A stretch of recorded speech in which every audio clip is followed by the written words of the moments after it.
Kalau yang bunuh diri itu kira-kira dia ditakdirkan atau tidak seperti itu. Mungkin itu saja Ustadz. Assalamualaikum warahmatullahi wabarakatuh. Penonton yang dirahmati oleh Allah Subhanahu wa taala, saya Ustadz Alfian Belu. Kita akan mengadakan kajian rutin kita. Kajian rutin ini saya kira salah satu motivasi untuk kita bisa beribadah kepada Allah Subhanahu wa taala dengan sebaik-baiknya. Dan kitab rujukan saya itu adalah kitab Riyadhus Shalihin. Saya kutip dari hadis Rasulullah Muhammad SAW. Man salaka tariqan yaltamisu fihi ilman sahalallahu bihi tariqan ilal jannah. Barang siapa yang bersusah payah datang untuk mencari ilmu, mempelajari ilmu, itu adalah salah satu tiket jalan menuju surga. Jadi tiket menuju surga kita itu adalah ilmu dan ilmu. Insya Allah kita ketemu dalam kajian-kajian berikutnya. Terima kasih. Assalamualaikum warahmatullahi wabarakatuh.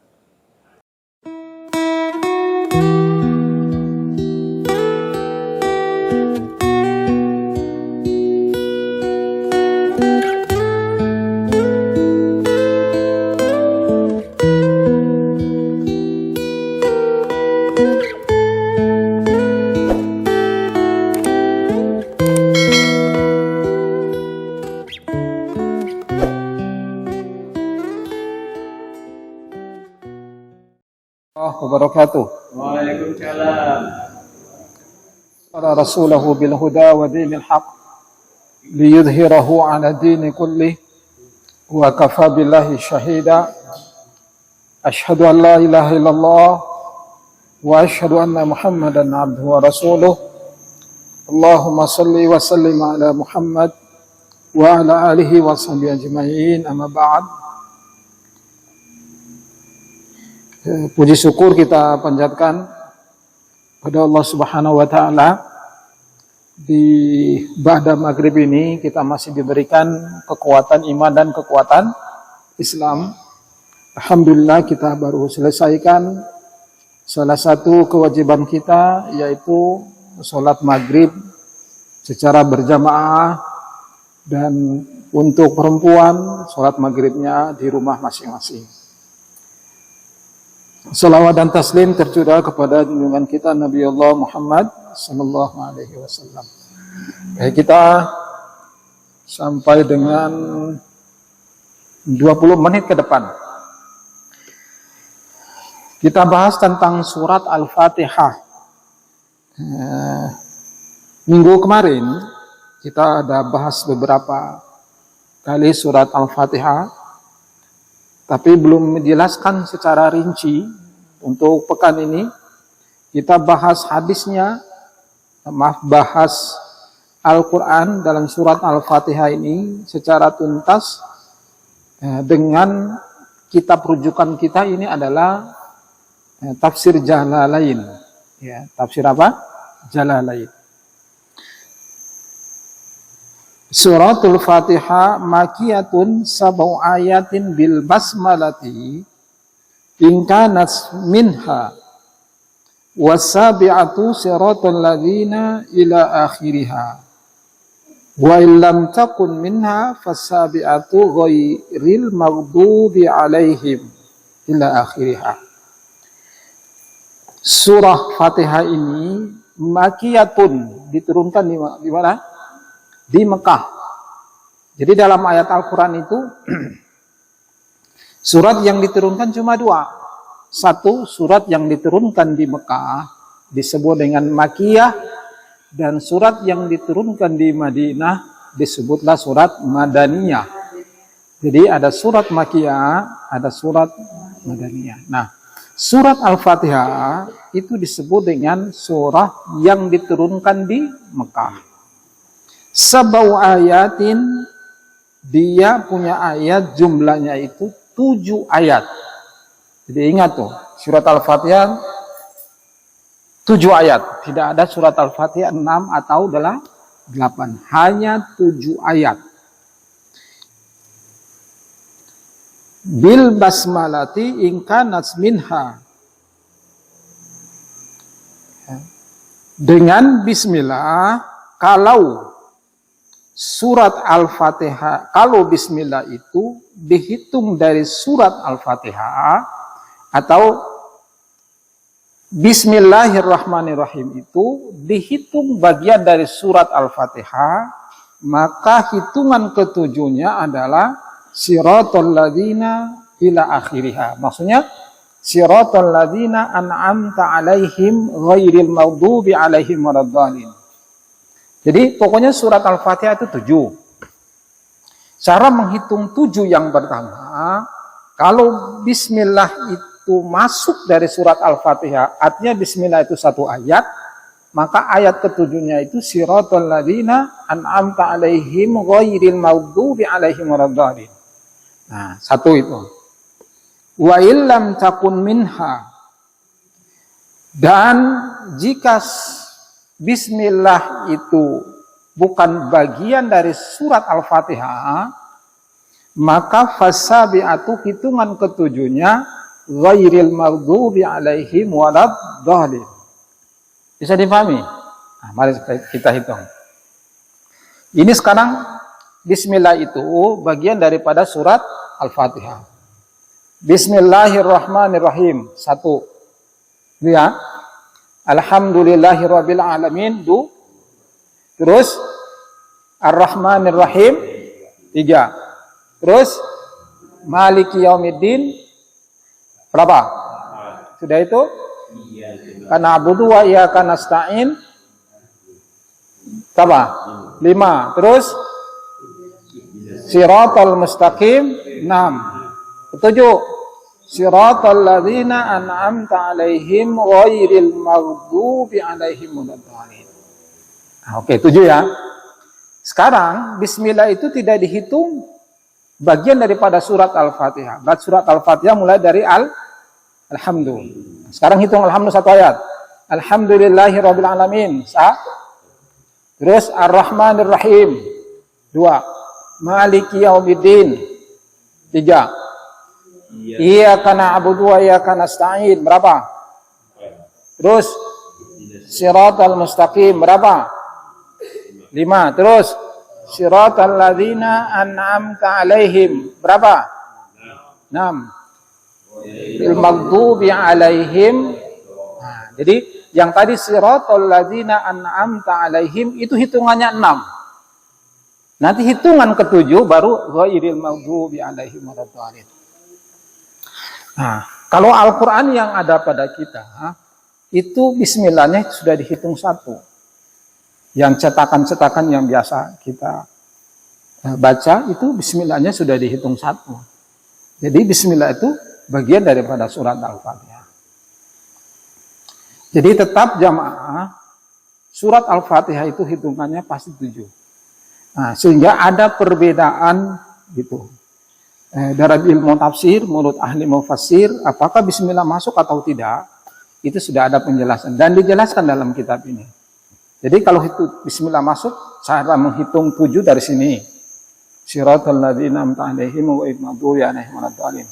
Kalau tidak masuk dari surat Al-Fatihah, maka hitungan ke-7 adalah ghairil maghdubi alaihim waladdallin. Amin. Jadi terkadang kalau misalnya kita dapati orang kalau dia membaca surat Al-Fatihah terus tidak dibacakan bismillah, jangan kaget. Begitu. Ini ya bisa dipahami ya? Ya. Nah. Baik, kita mulai dari Alhamdulillahirabbil alamin. Alhamdulillahirabbil alamin. Di dalam tafsir ini dijelaskan jumlatun khobariyatun qusida bihassana, yaitu jumlah penjelasan tentang berita. Maksudnya apa? Alhamdulillah, kata alhamdulillahinya. Yang dimaksud itu adalah pujian. Sana itu artinya pujian. Jadi alhamdulillah, segala puji milik Allah atau bagi Allah. Nah, terus di sini ada penjelasan makna arti kata al yang menempel pada alhamdulillah itu disebutlah dengan al-istighraq. Jadi al-istighraq itu adalah al yang mengandung seluruh cakupan. Begitu. Jadi seluruh cakupan. Nah, sehingga dibaca alhamdu. Nah, al yang ada kata hamdu itu, itulah yang mengandung al-istighraq. Jadi semua puji itu hanya lillah, hanya milik Allah. Begitu. Sehingga wajar dan pantas pujian itu kita selalu memujinya kepada Allah. Tidak pantas untuk manusia. Nah, bihassana wa 'ala Allah bimadmuniha, dan semua kandungannya. Min annahu ta'ala malikil jamil hamdi, karena yang memiliki semua pujian itu adalah Allah. Minal khalqi, dari semua ciptaannya.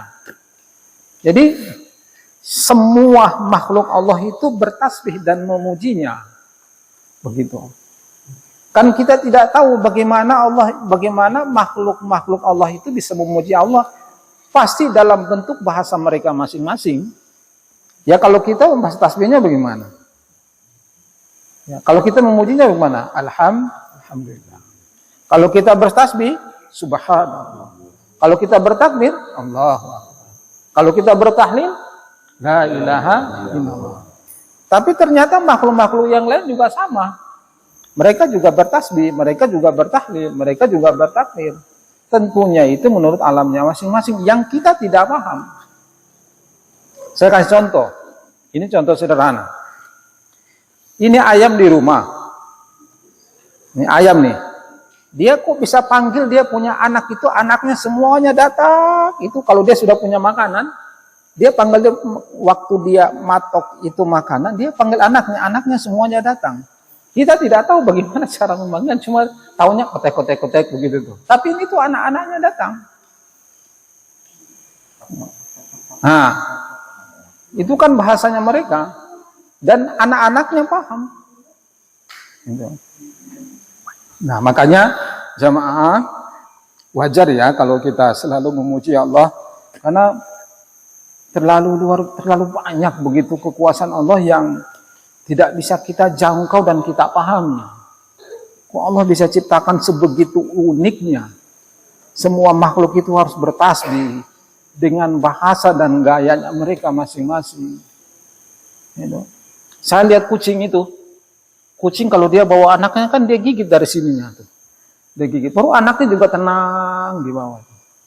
Coba kalau kalau kitanya dibawa ke digendong itu dari kepala, coba gimana itu? Tapi kan tidak. Tapi kalau kucing memang dibawa anaknya begitu, baru anaknya rasa nyaman. Nah, saya lihat Allah yang luar biasa. Nah, kalau ada mangsa lain yang menyerang, itu pasti induknya itu pasti melindungi dia, binatang itu, dan dia tahu bagaimana anaknya itu dalam ancaman mangsa-mangsa yang lain. Kita juga sama kan melindungi anak. Mereka juga sama. Dan mereka tidak sekolah. Apa ada sekolah namanya sekolah kasih sayang? Kan tidak ada. Tapi itu nanti jadi dengan sendirinya. Nah, itu adalah bagian daripada hidayah sebenarnya. Jadi salah satu hidayah, ya petunjuk yang kita miliki, yaitu adalah insting yang tidak bisa kita beli di pasar. Kita jaga anak, tidak perlu sekolah, tidak perlu jadi dokter baru kita bisa sekolah jaga anak yang baik, tidak perlu. Hewan juga sama begitu. Jadi semuanya itu dikasih hidayah oleh Allah.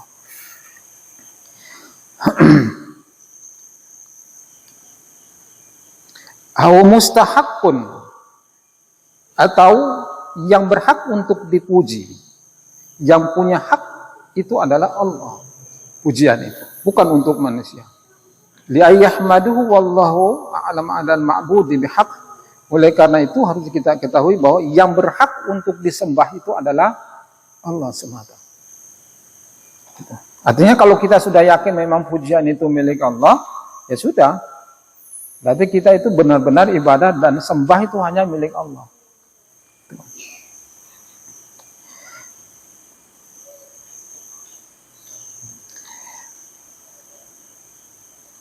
Ai Rabbil Alamin. Ya, Tuhan seluruh sekalian alam. Nah, sama dengan al-alamin itu jamak daripada kata alam. Jadi alam satu. Tapi kalau alamin itu banyak alam. Nah, makanya disebut dengan ada alam manusia, ada alam jin, gitu, ada alam malaikat. Jadi semuanya itu alam. Nah, di sini jelaskan begini. Maliki jami'il khalqi, yang menguasai semua ciptaannya, minal insi wal jinni wal malaikati wad dawabi wa ghairihim, dan yaitu semua makhluk, baik itu dari kelompoknya manusia, jin, malaikat, hewan-hewan semuanya dan lain-lainnya. Semua itu sudah disebut dengan alam. Jadi orang bilang surga, neraka, itu semuanya alam. Makanya definisi daripada alam itu adalah selain daripada Allah itu disebut dengan alam. Selain daripada Allah itu disebut dengan alam. Surga, alam, neraka, alam, malaikat, alam. Apalagi tumbuh-tumbuhan, alam. Apalagi semua yang diciptakan Allah itu namanya alam.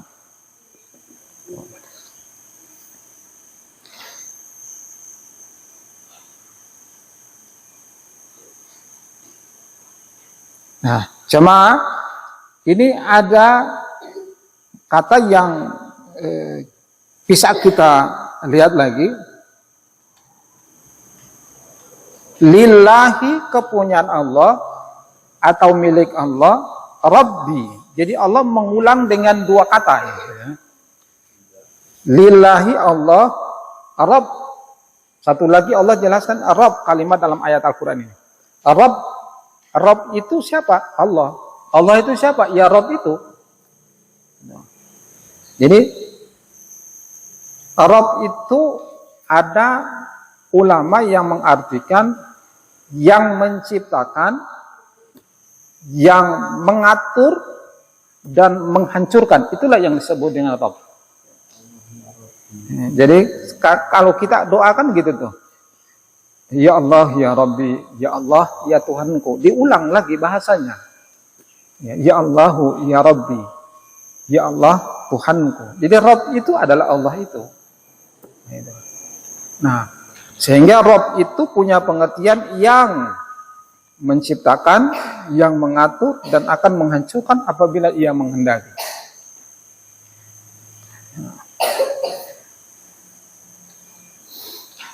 Ya, kita ini kan diciptakan misalnya dalam ayat Al-Quran, Allah jelaskan, Wallahu akhrajakum min butuni ummahatikum la ta'lamuna syai'ah. Dan dia Allah yang mengeluarkan kalian dari perut ibu-ibu kalian. Orang yang mengeluarkan kalian dari perut ibu-ibu kalian. La ta'lamuna syai'ah, dan kalian tidak tahu di saat kalian itu dikeluarkan. Siapa yang tahu? Yang mau tanya. Tapi Allah jelaskan itu rinci. Kalau di dalam hadis Rasulullah SAW, Allah ciptakan kita 40 hari pertama min nutfah. Itu berupa nutfah, ya, berupa sperma itu. Lalu kemudian 40 bulannya 40 hari yang berikutnya itu berupa darah. Ya, alaqah. 40 hari yang berikut, ya, itu baru berupa mudghah, daging, berupa daging. Summa arsalal malaika. Lalu kemudian dia Allah mengutus satu orang malaikat. Kemana? Fatangfahu firruhi, untuk meniup ruh yang ada di dalam kandungan ibu itu. Nah, summa, lalu kemudian kita ditulis arba'a bi kalimat, dengan 4 kalimat. Setelah ruh kita itu ditiup, Allah perintahkan kepada malaikat, tolong dicatat 4 hal di catatannya. Jadi kita ini sebelum sampai ke dunia, catatan kita itu sudah ada. Gitu. Apa? Ajalihi. Satu, matinya kita. Gitu. Matinya kita itu sudah ada, Pak, sudah ditulis. Jadi wajar kalau kematian itu sudah sulit kita deteksi. Kendati pun kita dalam sakit keras begitu, tapi kalau belum waktu ajalnya susah, tidak bisa. Mau dipaksa apanya? Mau dipaksa. Orang-orang yang tadinya sehat-sehat juga bisa habis dalam waktu sekejap, dan buktinya banyak. Nah, jadi tulis satu ajali. Yang kedua, arzaqihi, rezekinya. Ini sudah ditulis. Belum. Itu yang kita punya ini. Kita masih dalam perut ibu itu kita sudah dicatat. Jadi malaikat langsung catat, diperintahkan tuh bi arba'an kalimat, dengan 4 hal yang harus dicatat. Matinya kita, rezekinya kita, terus wa amalihi, dan perbuatan kita, wasa'idun wasakiyun. Wasakin wasa'idun, yaitu kita dalam keadaan susah maupun dalam keadaan senang. Itu sudah ada catatannya, Pak. Jadi kita ini lagi sengsara, memang sudah ada itu. Tapi perlu ingat. Jadi Allah jelaskan, wala in syakartum la azidannakum wala in kafartum inna adzabi lasyadid. Jika kalian itu bersyukur, saya tambahkan nikmatku. Jadi rezeki orang itu jamaah, ini kan sudah ditakar. Yang tadi sudah dicatat itu, rezeki. Kalau kita bersyukur itu ditambah. Bahasa tambah itu sudah ada, cuma kita tambah. Nah, disitulah manusia yang kurang di situ tuh. Di situ yang paling manusia itu tidak pandai bersyukur itu di situ. Sehingga wajar rezeki dia itu hanya segitu-gitunya, karena memang dia tidak main dalam rasa bersyukurnya. Nah, sering sekali saya kasih contoh. Ini kita punya anak ini banyak, ya, anak di rumah banyak. Dibilang sama orang tuanya, belajar baik-baik. Ya, siapa yang belajar banyak, nanti ditambah bonus. Nah, pas naik kelas, yang tua ini dia dapat ranking. Dapat rankingnya, pokoknya ranking 1 lah. Yang dia punya adik-adiknya tidak ada yang dapat ranking. Alias pemalas. Alias malas. Yang dapat ranking 1 itulah kemudian dikasih bonus. Nah, ini yang sudah dijanjikan. Padahal setiap hari dia ke sekolah, itu ditambah, 1 orang 2.000 ya. Nanti pas dia punya rapotnya, dia dapat nilai bagus, ditambah. Itulah yang dimaksud dengan tambah. Takarannya ada, sudah ada kita punya rezekinya, cuma Allah menambah dengan rasa itu, rasa syukurnya kita. Makanya kalau kita lagi sehat, bersyukurnya itu memang begitu. Waktu yang luang, waktu yang lapang, harus bersyukur. Kita lagi sehat ini harus bersyukur banyak-banyak. Makanya memang kata Rasulullah, ni'matani maghmunun fihi katsirun minan nas. Ada 2 nikmat yang saya punya umat atau banyaknya manusia itu pasti lupa. Apa itu? Ni'matani maghmunun fihi katsirun minan nas. As-sehat, sehatnya dia lupa. Tanpa banyak orang-orang di luar sana pada sehat-sehat. Kalau kita menghitung siapa yang kita ingat masjid, kan masih banyak orang yang sehat. Bukannya kita singgung orang, tapi harus tahu diri. Allah lagi kasih nikmat yang banyak, pergunakan nikmat itu. Iya kan? Orang aja masih ada orang yang di jalan-jalan, dia cuek-cuek, bagaimana ceritanya itu? Kalau kita ini ya nanti tersinggung, tapi tidak, dia harus tahu diri bahwa semua itu yang dia miliki, apa yang dia punya, itu semuanya adalah Allah yang miliki.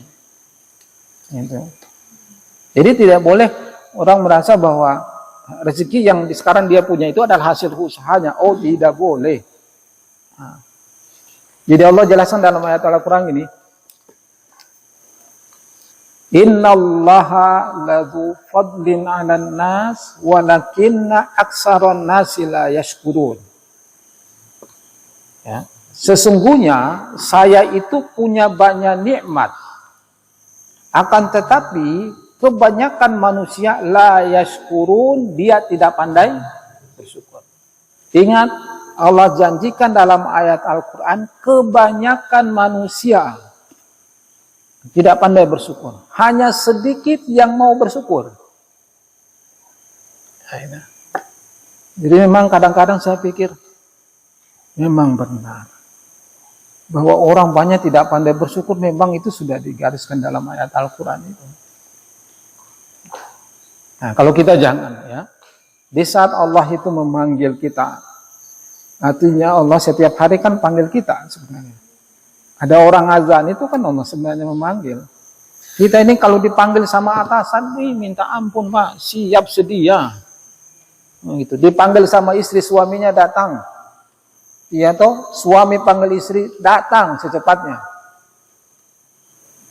Kalau istrinya lagi sakit, panggil suaminya, pasti suaminya bakal datang tuh.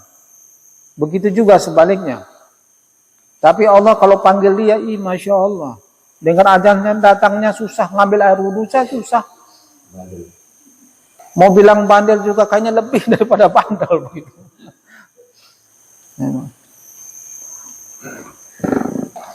Nah, inilah yang harus kita bisa pahami jamaah, bahwa pujian-pujian itu adalah milik Allah.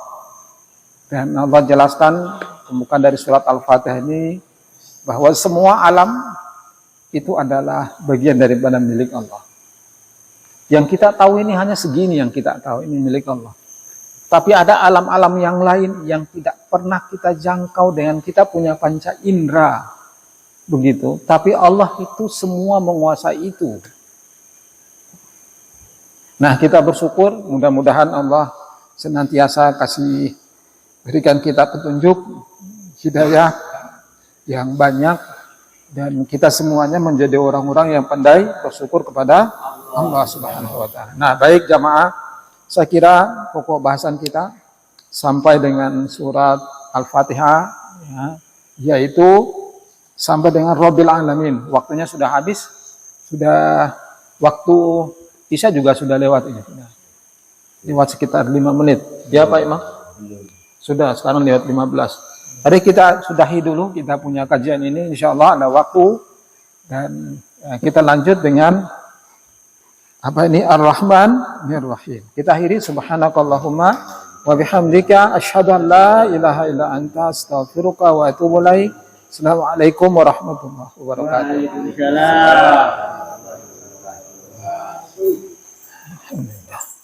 Apa yang mau tanya? Ipul, mau tanya Ipul? Ibu-ibu ada yang mau tanya? Biasa ibu-ibu itu banyak pertanyaannya mereka tuh. Tanya saja.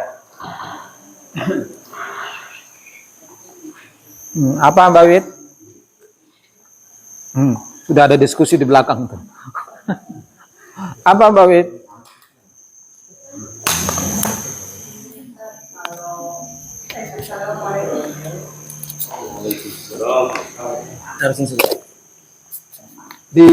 Dipakainya kayak gini Mbak Wit. Di kerudung saja tuh dipakai. Assalamualaikum warahmatullahi wabarakatuh. Waalaikumsalam. Tadi Ustadz ini ada menerangkan bahwa sejak di kandungan ibu katanya sudah ditakdirkan rezekinya, ininya, terus wafatnya.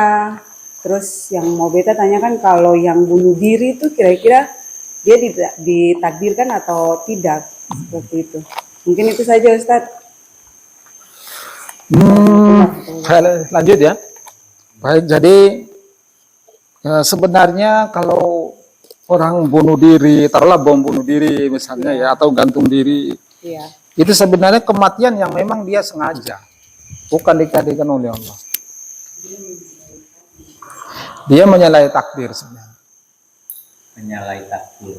Jadi ada dalam hadis Rasulullah SAW, barang siapa yang membunuh dirinya dengan benda itu, maka nanti di neraka itu dia disiksa dengan benda itu terus. Jadi misalnya dia gantung diri nih, nah sudah sampai di sana itu dia gantung dirinya terus sampai Allah takdirkan memang dia terhapus dosanya baru selesai. Kalau tidak segitu aja dia. Jadi itu kan disengaja. Tapi kalau misalnya kematiannya tiba-tiba tabrakan, itu kan tidak disengaja. Iya tuh? Kalau tabrakan tidak takdir. Ya. Oke, bisa dipahami, Bapak? Oke. Yang lain? Tidak ada? Baik, saya kira itu. Mudah-mudahan ada berkah untuk kita semua. Assalamualaikum warahmatullahi wabarakatuh.